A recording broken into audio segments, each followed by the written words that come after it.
We are now in Bohol!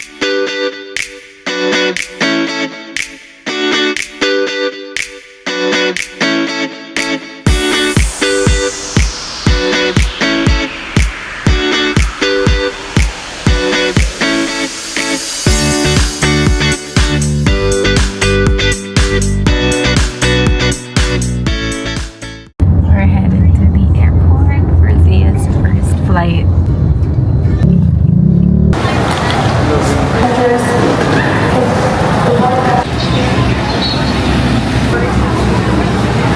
John booked the whole row so that we can be alone. Kahit umiyak si Zia, hindi nakakahiya. How is our baby doing? Super bait niya lang, guys. Nagising siya. Lalunch ko siya sa akin para sucking motion. Yun yung mag-iis ng pressure dun sa tenga niya. And we're off!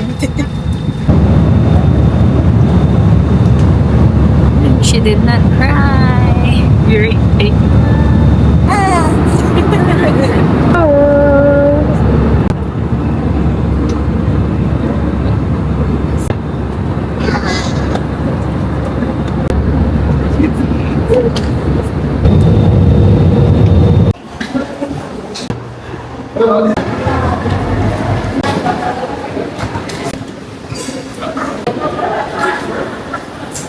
muna si Daddy, but we're so happy na nandito na kami and we're safe. Medyo sumakit yung tenga niya nung bababa na kami pero nakuha naman sa pacifier. Thank you, Kateki! Ayan! Not bad yung flight for baby, no? No. She was chill naman the whole time. Thanks, Kuya! Good morning pa ba? Good morning! Let's go! Bakasyon din tayo. 1 year din kami hindi nakasakay ng plane na nakapag-vacation. Pero sabi nga ni Jan, mag-aalaga rin naman tayo ng bata. Pwede sa bahay, pwede yun sa Bohol!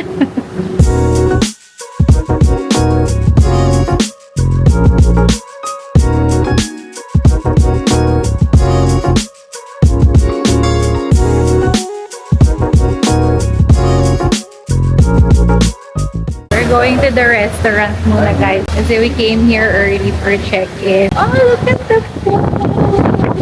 Muna tayo, guys. Pero ang ganda ng weather today, guys. Hindi siya masyadong mainit, in fairness. Hindi maluluto ang baby natin.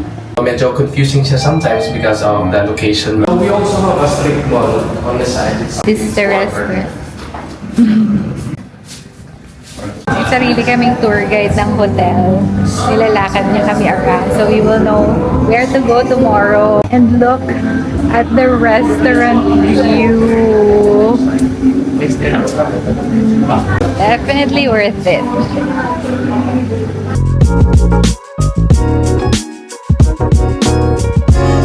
I actually like that it has a mall attached to the hotel. Yun yung parang naging selling point niya sa akin when we were booking this because we may or we may not need a lot of things or more things for baby. Syempre, di ba, nag-overpack na ang mommy nyo pero sometimes meron pa kasing kailangan yung mga baby natin na hindi natin alam. So we're going to have to buy it here, some diapers pag naubusan tayo, and ayaw natin ng hotel na super isolated niya or magta-tricycle ka pa bago ka makabili sa bayan, gano'n. We decided to walk around before choosing where to eat. We have other restaurants din. And sa harap ng restaurant, it's White Beach na agad-agad. And hindi siya kasing crowded dun sa Alona. The last time we were here in Bohol kasi, we were staying sa Alona Beach. I know na hindi yun baby-friendly. Lalo na medyo parang Boracay feel siya sa gabi. Ito, serene lang siya. As in, magpapahinga ka lang. Tumatanda na talaga tayo, darling. Yan yung masasabi ko. Tumatanda na kami. Hindi na kami namimili ng mga maingay paggabi. Namili na kami nung talagang makakapagbakasyon kami ng maayos. Happy anniversary! So this is called Moad Street. Moadto. Moadto. So we've decided to eat lunch at Bohol Bee Farm. Let's see what they can offer. Okay, so we're trying out malunggay ice cream for the breast milk and This is Guyabana. Guyabana. May Guyabana po siya. Pero more cream pa. Ako lasa talaga siyang malunggay. As in yung malunggay na meron pa siyang stem. So guys, we've checked in and this is our room. This is the bathroom.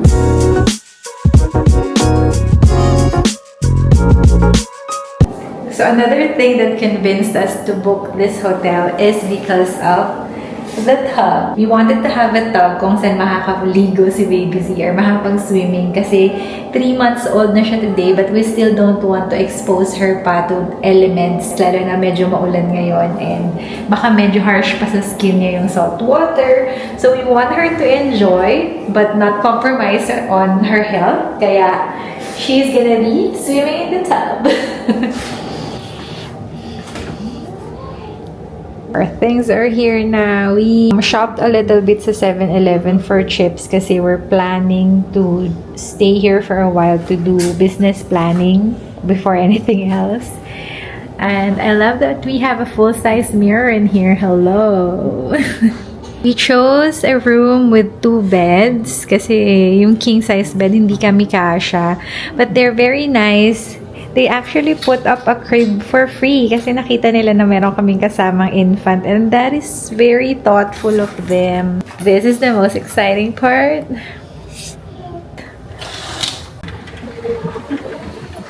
Yes, so we are definitely getting a premium view from up here. We're staying at the 5th floor, directly in front of the pool and the beach. So kahit na hindi kami lalabas or hindi kami maglalakad, just being in the balcony, lalo na ngayon na medyo maulan, we can still feel na nag-vacation kami. Kasi nandito talaga kami sa harap ng beach. May isa dito na may problema kasi pinalipad niya yung drone niya. And dahil maulan nga, malakas yung hangin sa napunta yung drone. Sa roof deck. Napunta dun sa roof deck. By the way, guys, Zia is 3 months old today. She's 3 months old today. It's the 8th. And then on Monday, it's March 10th is our wedding anniversary. This vacation is actually my husband's wedding anniversary gift to me. I just want to appreciate din John. He was really making efforts na kuhain si Zia from me every chance that he can get. Binibigyan niya ako ng pahinga. Pinapakain niya ako ng hindi ako nagmamadali. He is really doing his best to do the life that is comfortable for me and for Zia, for our little family. And I know that all the efforts that you are doing now, my love, is going to pay off. We're going to support you all the way.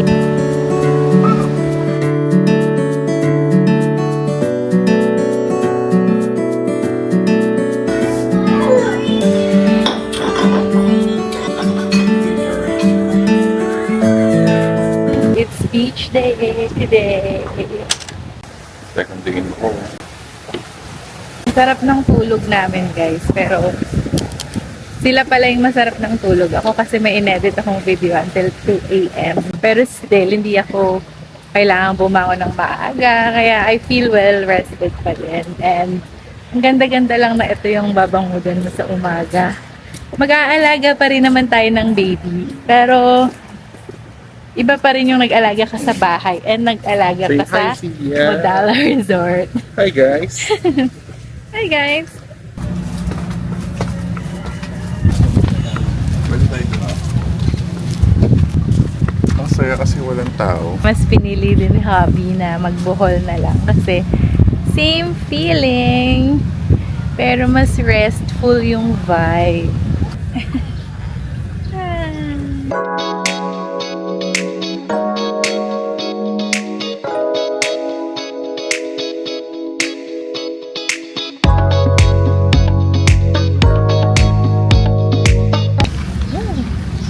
Start lang.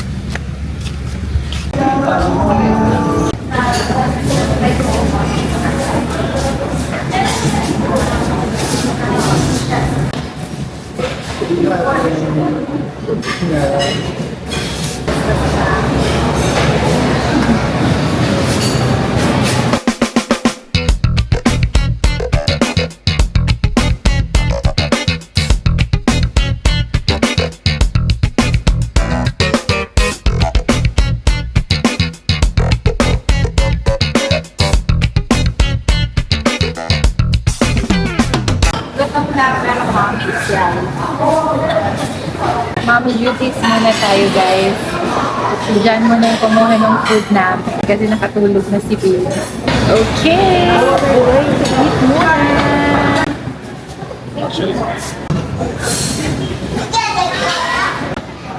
Fiber ka muna.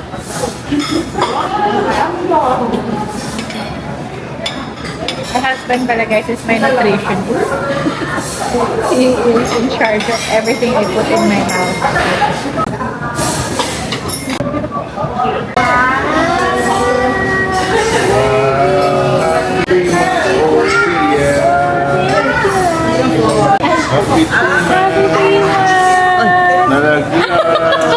Restaurant is cold, mga anta.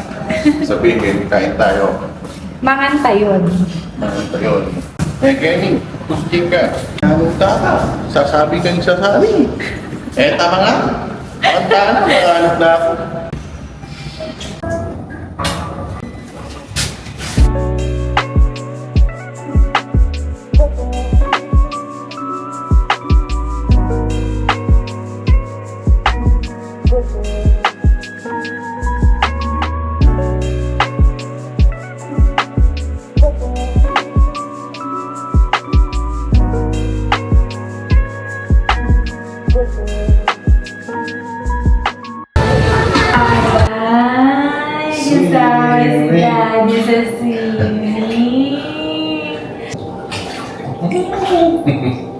Okay na pa konti.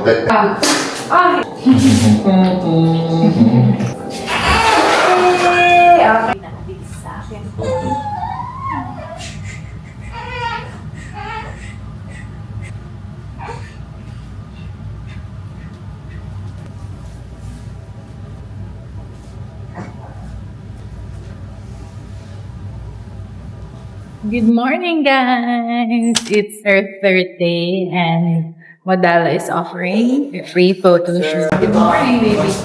Good morning, baby. Ready for the photo shoot?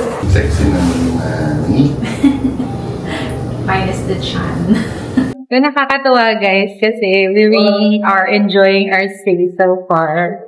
Diba, I mentioned yung check-in namin, they saw na may baby kami and they installed a crib dun sa room for free. And ngayon naman, they are giving us free 30-minute photo shoot. We're very happy kasi we don't have to pay extra for it now. Also, they have free drinks if you want to go to the pool. There is a bar in there. Hi, ma'am. Morning po. We should ma'am start from that. Our photographer pala is Chito. Hi, Chito. Thank you for doing our anniversary shoot. Oh, happy birthday po.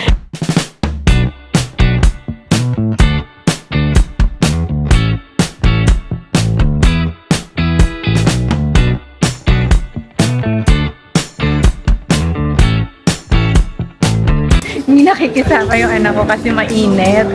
So, naiirita siya dun sa araw.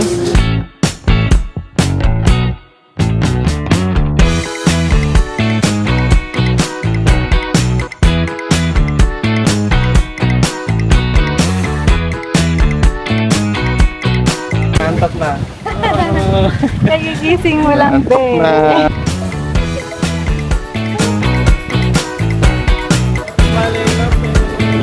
Dapat na mairita to eh. Yung picture niyo, sir, pwede niyo mapili mamaya 2:30, sir. Sige, Sige po. thank Sige, you. Chito. Thank you po. Happy anniversary. Alright, thank you. Bilis lang pala, 20 minutes lang, guys, yung photo shoot. Now, we're in the restaurant.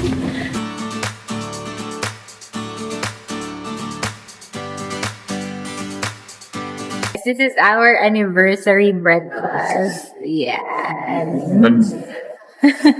Nag 5-star hotel pa. Kakain na ng pastor.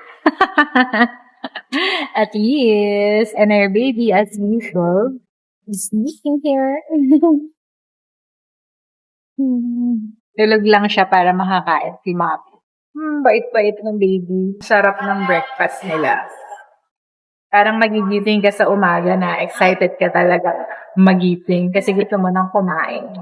Gusto nila sineservan si Jan kasi feeling nila lahat kakainin. Lahat ng ibibigay nila okay sa kanya. Siyempre, di ba, pag ikaw yung chef, pagka masarap yung itsura ng kumain, parang, wow, ang sarap. Parang sila naman, G naman magbigay ng pagkain. Someone's going to swim. Sing. So cute.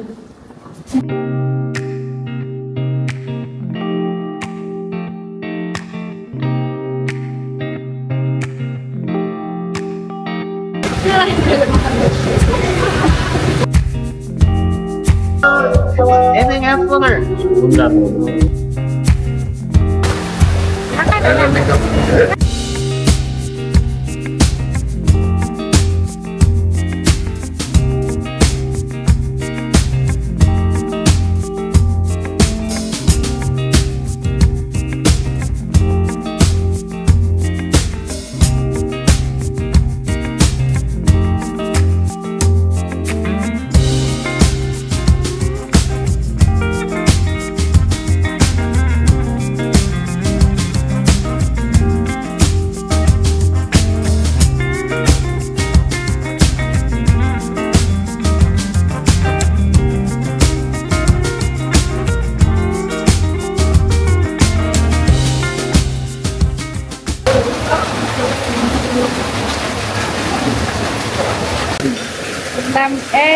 Sa bathtub ka na lang ulit.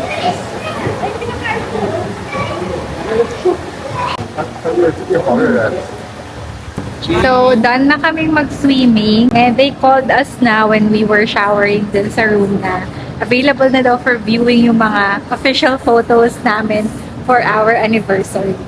Yay! We are on our way dun sa gift shop so that we can choose kung ano yung mga pinakamagaganda na shots natin para, you know, may official tayo ngayong photo. Di ba, Daddy? Yes, great. Kung bibili nyo sa 6,000, Luxury. Premium. ito siya premium sa. So, 5,000 sa. We're going to have merienda here.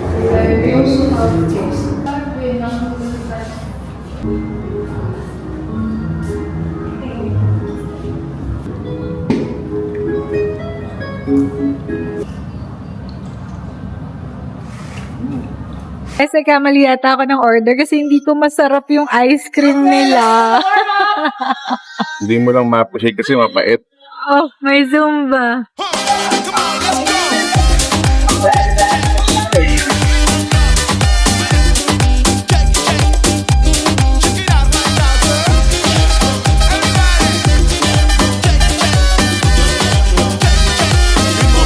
Sabi ni Tia, ano ba naman ng mga magulang ko? Ano na naman ginagawa niya? Okay guys, so while we are packing, I just want to recommend some things that I brought with me kasi if you're going to the beach kasama ng baby nyo, you may want to bring this as well. First of all, we need them protected. So I highly recommend this Human Nature sunscreen. This is for babies and for kids kasi kahit na hindi naman natin sila masyadong pinapaarawan, they still need to be protected. And this is very gentle for their skin pero super effective. Ang bango-bango din niya and it washes off very easily.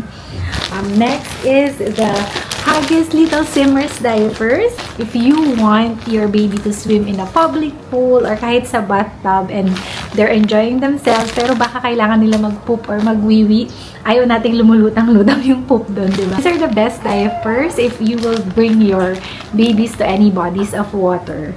And lastly, Mustela Soothing Chest Rub. We put this on kay baby after swimming and also before siya matulog. As for her emergency kit naman, we also brought with us Celine. This is her vitamins that is recommended by her pedia. Just in case din na magkasipon siya dahil nagsaswimming siya, we have here Diazodrain.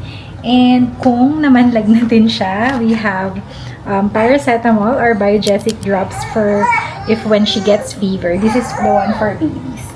Ayan. We also have cooling strips every time. All the time. This will always be in my bag. Hindi rin mawawala ang thermometer and an insect repellent. Just in case kung mag-tour kami. Pero we did not do any tour naman. Talagang nagstay lang kami sa hotel this time for her safety. And It's our first anniversary celebration. Simple lang naman. Simple dinner lang. dinner for our last night then. We're gonna head to our last dinner here before we finally go back to Manila tomorrow. Manila.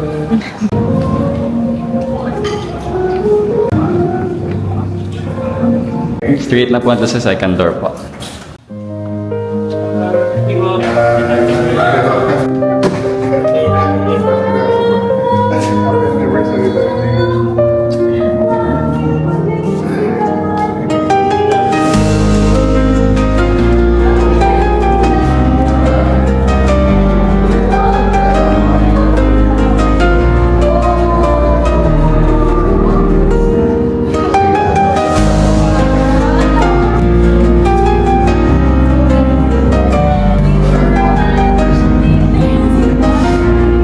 Surprise po.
May one naman.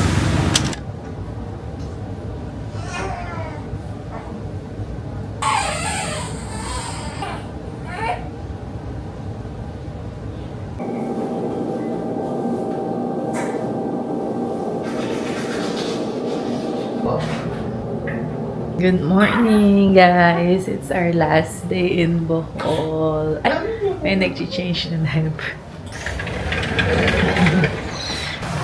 Nakakamiss naman yung view na yan. Sabi guys, sobrang happy ko kasi nagkaroon kami ng vacation like this. Kasi bukod sa anniversary namin, it's also been a very busy couple of months with our business, taking care of the baby, managing our home. So we also needed talaga this rest. I'm very thankful na meron kaming opportunity. We're blessed to be able to have a breather. It is very important to reward ourselves naman every now and then when we are doing a good job doing life, you know. You always have to take care of yourself, to take care of your mental health. And this is especially true sa mga nagkakaroon ng postpartum depression if you just gave birth to your baby and nasa bahay kayo palagi and you're confused, lalo na sa mga first-time moms like me. If you are a little bit confused and medyo stressed out na kayo, pero makakatulong if you go somewhere nice. You can chill, you can, you know, clear your head, and you can just be yourself a little again. Yung pagkakaroon nyo ng chance to rest, relax. And of course, dun sa mga daddies, please support your wives, please support your partners going through postpartum kasi it is hard for them already to take care of the baby, and just a little time to relax is going to do wonders to their mental health. Not really necessary na engrande yung vacation, pero kailangan makapagpahinga din kayo and kailangan meron kayong breather. You will be able to take care of your baby if you will take care of yourself first. So, yan. Advocate ng mental health yan. Definitely very, very happy to share this anniversary trip with you guys.